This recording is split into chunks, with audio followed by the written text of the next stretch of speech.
Mesdames et messieurs, bonjour, ravi de vous retrouver pour ce nouveau journal de la rédaction sommaire de l'actualité. Et une réunion, le stade Hassan Gouled a abrité hier une réunion importante de sensibilisation qui a donc réuni plusieurs dizaines de cadres et d'associations. Et un rapport des Nations Unies accuse Pyongyang de poursuivre son programme nucléaire. Nous sommes le samedi 4 août. Merci de nous rejoindre sur Télé Djibouti. Avant de développer ces titres, nous allons entamer cette édition par ce communiqué.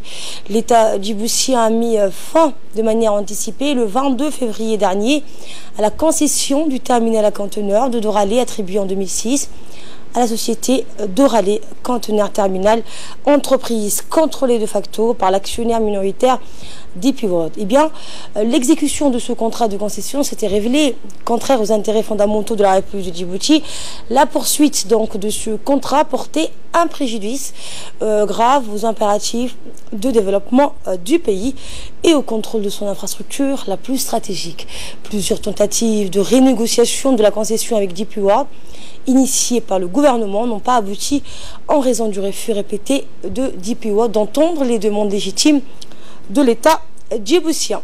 Cette résiliation rendue dès lors nécessaire et inévitable et conforme au droit international. Celui-ci reconnaît la capacité d'un État souverain à résilier unilatéralement un contrat pour motif d'intérêt général, à charge pour ce dernier de verser à son co-contractant une juste indemnisation. Cette résiliation s'inscrit également dans le cadre d'une procédure transparente.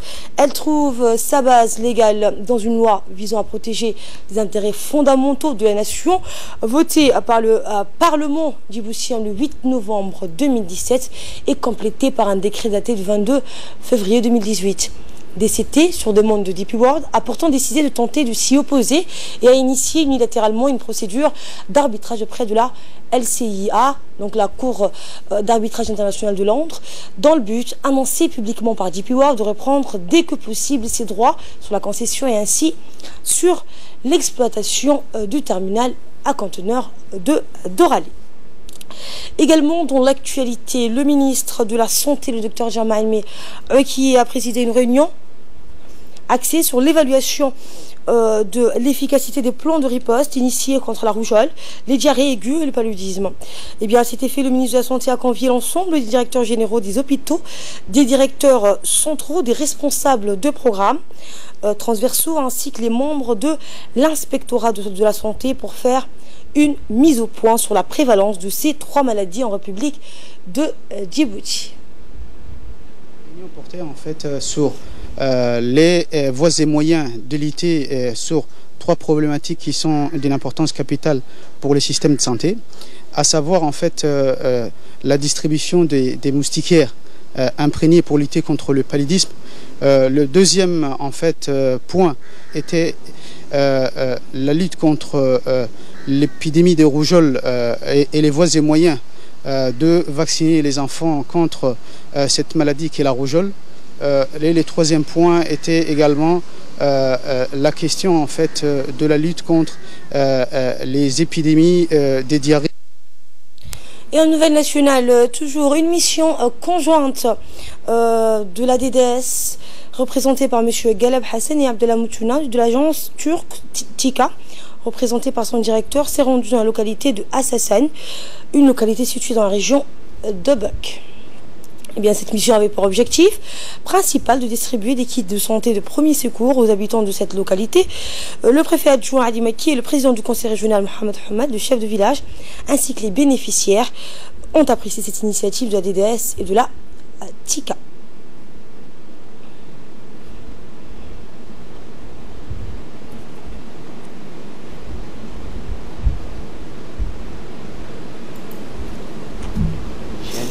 Et aussi les distributions des kits de premiers soins.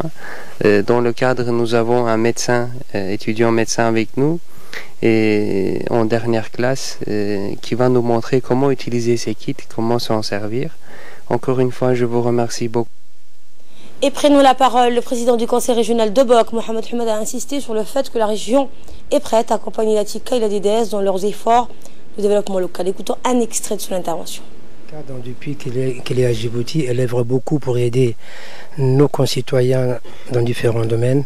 Et aujourd'hui, s'ils sont ici, c'est une tournée qu'ils ont faite dans chacune des régions.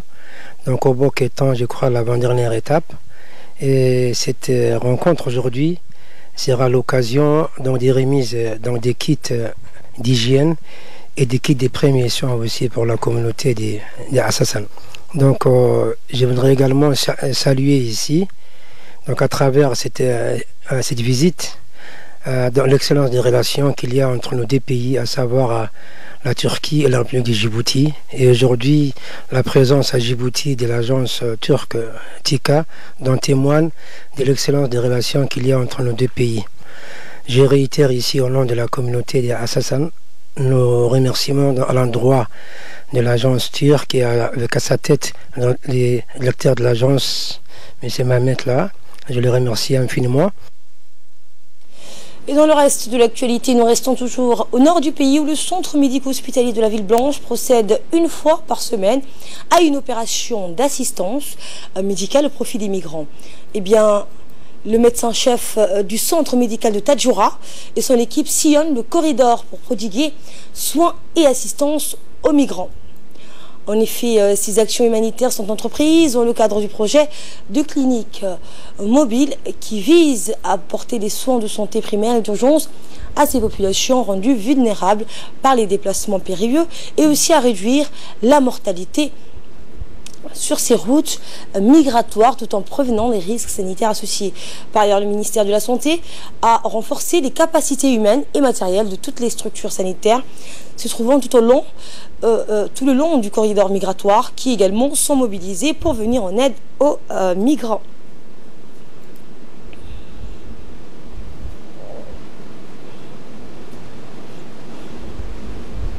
En bref, et en image, sous l'égide du secrétaire d'État à la jeunesse et au sport, le stade Hassan Gouleda a abrité hier une importante réunion de sensibilisation qui a rassemblé de nombreux cadres du département et plusieurs dizaines d'associations issues de la capitale et des 5 régions de l'intérieur. Ces associations, en étroite collaboration avec le secrétariat d'État à la jeunesse et au sport, sont recensées par les responsables des centres de développement communautaire sous la supervision de la directrice des CDC, Mme Rouria Hassan Cher.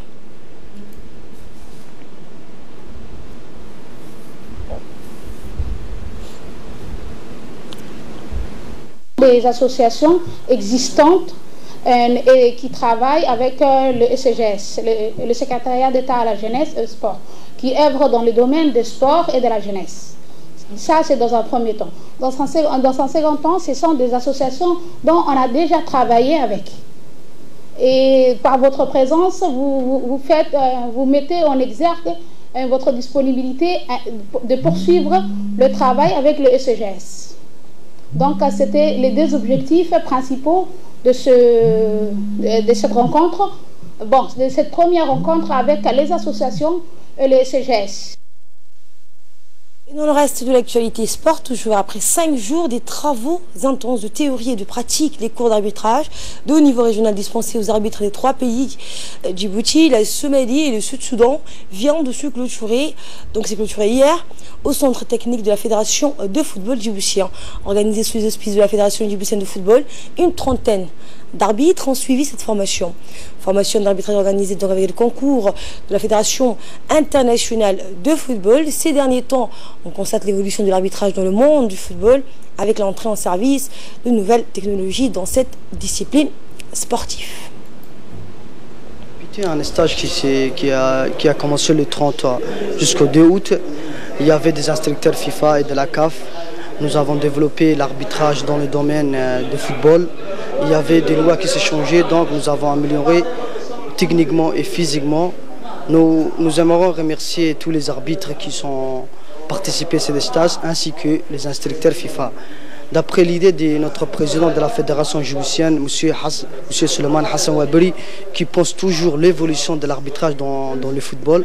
Donc nous avons développé l'arbitrage dans le corps régional, c'est-à-dire qui réunit le Sud-Soudan, la Somalie et la République de Djibouti. Nous avons ça a été bien déroulé. Nous sommes prêts à évoluer notre football dans le domaine d'arbitrage. Et dans le reste de l'actualité de là, nous passons à ce qui domine l'actualité hors de nos frontières. Un rapport, je vous le disais en titre, des Nations Unies accuse Pyongyang de poursuivre son programme nucléaire. Et pour nous en parler, Fardous Hussein est avec nous sur ce plateau. Bonjour Fardous. Bonjour Asma. Eh bien, on va parler de, de ce rapport. Hein. Qu'est-ce qu'on doit retenir? Et oui Asma, ce rapport établi entre autres par un groupe d'experts chargé de surveiller le respect des sanctions internationales imposées à Pyongyang depuis 2006 et a été remis hier soir au comité des sanctions de l'ONU contre la Corée du Nord. Pyongyang, Asma, n'a pas respecté ses programmes nucléaires et balistiques et continue, entre autres, de défier la résolution du Conseil de sécurité de l'ONU avec une augmentation massive des transferts illicites des produits pétroliers ainsi qu'avec des transferts de charbon en 2018, est-il écrit dans ce rapport. Autre point, la Corée du Nord est en outre accusée d'avoir recruté un intermédiaire Asma syrien pour vendre des armes au Yémen et en Libye, peut-on lire dans ce document qui s'appuie essentiellement sur une enquête de 6 mois visant à vérifier l'application par Pyongyang des sanctions imposées par les Nations Unies. Le document indique également que Pyongyang a eu recours à des transbordements illégaux de produits pétroliers en mer, en bateau à bateau, pour contourner ces sanctions des Nations Unies. Et cette inquiétude de l'Organisation mondiale de la santé face à la nouvelle épidémie d'Ebola en République démocratique du Congo. En effet, Asma, les difficultés vont être maximales. L'OMS, l'Organisation mondiale de la santé, est claire là-dessus. La nouvelle épidémie d'Ebola en République démocratique du Congo va être compliquée à résorber, donc entre autres en cause le lieu même de l'épidémie, le Nord Kivu, une zone où des centaines de groupes armés sévissent et classés au niveau de sécurité 4 de l'ONU, soit l'un des plus élevés. Des médecins sont obligés d'être accompagnés d'escorts armés pour se déplacer dans la région. L'OMS Asma est aussi annoncé avoir identifié l'origine de cette épidémie de funérailles non sécurisées d'une femme de 65 ans dans le Nord Kivu. 7 membres de sa famille sont décédés peu après, présentant des symptômes semblables à ceux d'Ebola. Par ailleurs, des cas potentiels d'Ebola dans 10 autres localités dans la région, dans la ville de Beni, dans la province d'Ultruy, ont été détectés. Le risque est désormais élevé au niveau régional et national. Et à Gaza, un deuxième Palestinien blessé par l'armée israélienne près de la frontière a trouvé la mort. Et oui, Asma, un Palestinien de 15 ans est décédé donc hier, vendredi, lors d'affrontements avec l'armée israélienne à la frontière entre Gaza et l'État hébreu à Sikambé. Ce matin, à ses blessures selon le ministère de la Santé. Il s'agit du deuxième cas de décès causé par des affrontements qui ont éclaté hier à la barrière de sécurité qui sépare l'enclave d'Israël, lors desquels Ahmad Yahya, 25 ans, a été tué par un tir de sniper à l'est de la ville de Gaza. Au moins 200 autres personnes ont également été blessées selon le ministère de la Santé. Le porte-parole de Hamas a de son côté affirmé lors de la manifestation hebdomadaire que les Palestiniens continueraient à lutter contre le blocus dans la bande de Gaza. Et enfin, vous nous emmenez au Brésil où Lula est candidat depuis sa prison. Et oui, Asma, en prison depuis avril, Lula doit être intronisé officiellement aujourd'hui comme le candidat du Parti des travailleurs gauche à la présidentielle d'octobre au Brésil, jetant l'incertitude sur un scrutin les plus imprévisibles de l'histoire récente du pays. Mais c'est à Sao Paulo que sont braqués tous les projecteurs à la convention du Parti des travailleurs qui tentera de faire front derrière Lula, même si sa candidature a des très grandes chances d'être invalidée par la justice électorale. Ex-ouvrier a beau purger une peine de 12 ans et 1 mois de prison pour corruption, il demeure largement en tête des intentions de vote au premier tour, crédité de plus de 30%. Un autre nom est ressenti pour le remplacer, l'ancien maire de Sao Paulo, Fernando Haddad. Merci Fardous Hussein. Voilà, c'est tout pour l'information de ce samedi 4 août. Merci à vous de l'avoir suivi. Merci à la régie. J'aurai le plaisir de vous retrouver ce soir pour un nouveau journal. Bon après-midi à toutes et à tous.